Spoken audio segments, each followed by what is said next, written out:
This fox doesn't know I'm here, and I had my eyes covered by the camera. I was trying to conceal myself, and he was very close. He must have been about 15 feet away, but he continued to hunt, completely ignoring me.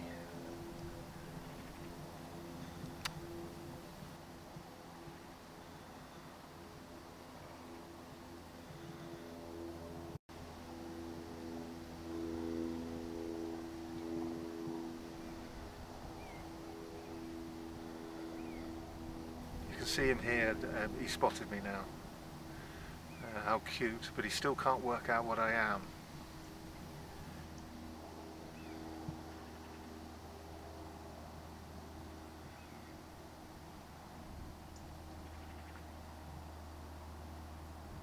So he relaxes.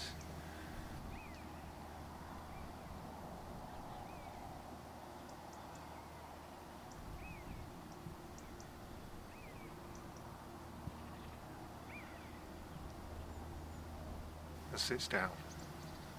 This is quite a close encounter with a wild fox. This isn't an urban fox. We are in the countryside. So this was I enjoyed this encounter. I still maintain, spend 6 hours in the countryside, just walking around near woods. The ideal places are between woods and fields. Go in and out of them, and you will encounter wild animals. And this was a fine encounter.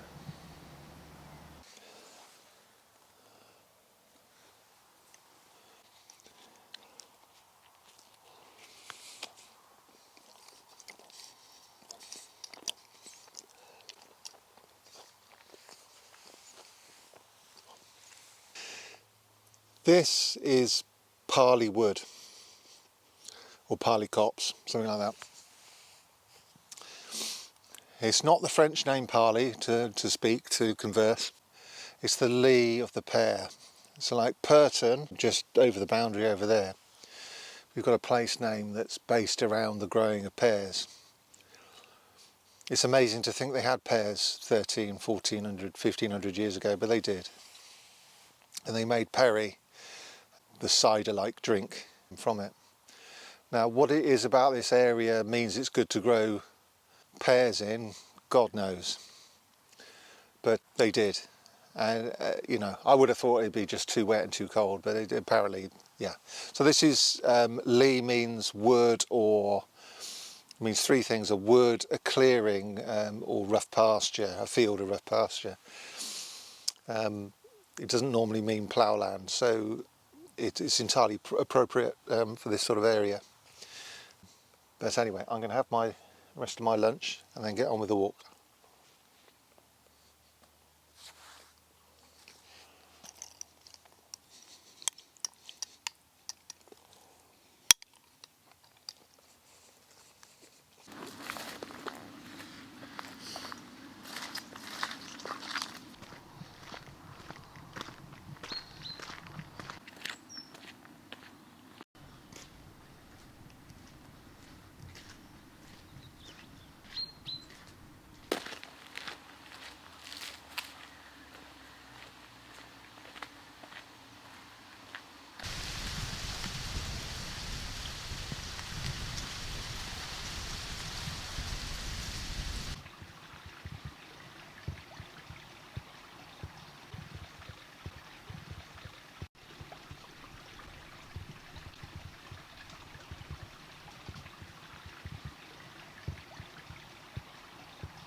while I was researching this area for this video, I was looking at looking at Ellendon, which is just round the corner.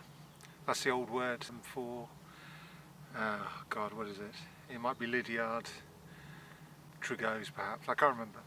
But around here, and there's a Battle of Ellendon, and I'm not massively interested in Anglo-Saxon history. I'm interested in our landscape and the names given into it, and trying to get into the mindset of the people that gave our landscape its names, so that I can feel, and perhaps I can transmit to you, some sort of feeling of appreciation for where we live and tradition and so on.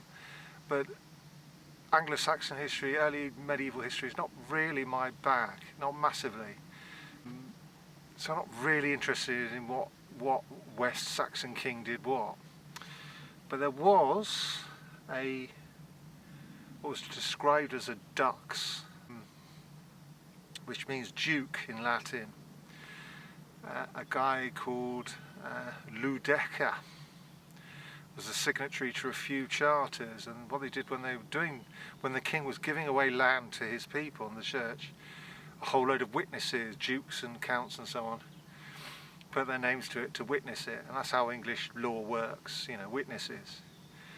And you had this bloke Ludeca, and my ears pricked up at that, because I was looking for a stone called, in the summer, I was looking for a stone called the Ludeca Stone. And what that does is add, you know, I went, oh, so it wasn't Ludeca's stone, it was Ludeca's stone. It might not be the same Ludeca, it could be another one. But what we know now is it's definitely, so go back to my previous video if you feel so interested, to find out more about my search for that stone. It was a boundary stone. There were there's a link between the word Ludec, and I think it might be Latin, but I couldn't quite find out. But there was an article about Anglo-Saxon birds, the names for birds, and Ludec and Larax, there's a field next to the Ludeca Stone called Larax, are associated with ducks in some way. I just couldn't, I researched for everything that I could on it, I couldn't find anything. That's another part of it's not just toponyms, it's the way that the early English looked at all aspects of the landscape interests me. And I have in the past done quotes of the English looking at wildlife, which is quite interesting. People have written papers on it. Anyway, I'm coming to the end of my walk. I've come back up to the Ringsbury Fort. Finally found the footpath. I was mistaken, I missed a gate. But anyway, so I'm coming to the end. Thank you for watching. Please subscribe, definitely please subscribe, and write a comment. If you think I'm talking bollocks, let me know. Write in it, write down, Tom, you got that wrong, and explain why, and I'll argue with you, and perhaps if you're right, I'm quite happy to give in. If I'm wrong, and persuade me. But I do like the discussion, so please do that. So I'll look forward to seeing you on the next one. Thank you for watching. Ta-ra for now.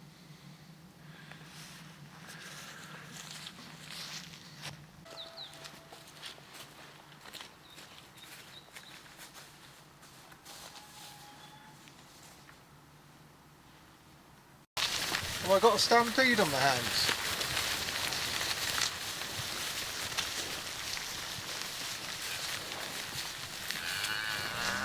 Moo!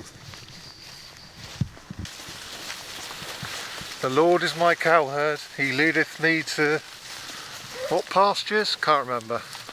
It's been a while.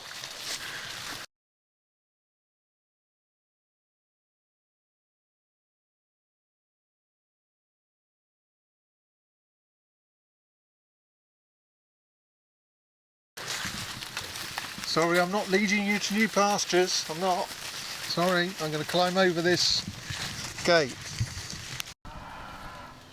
Sorry chaps, I've let you down.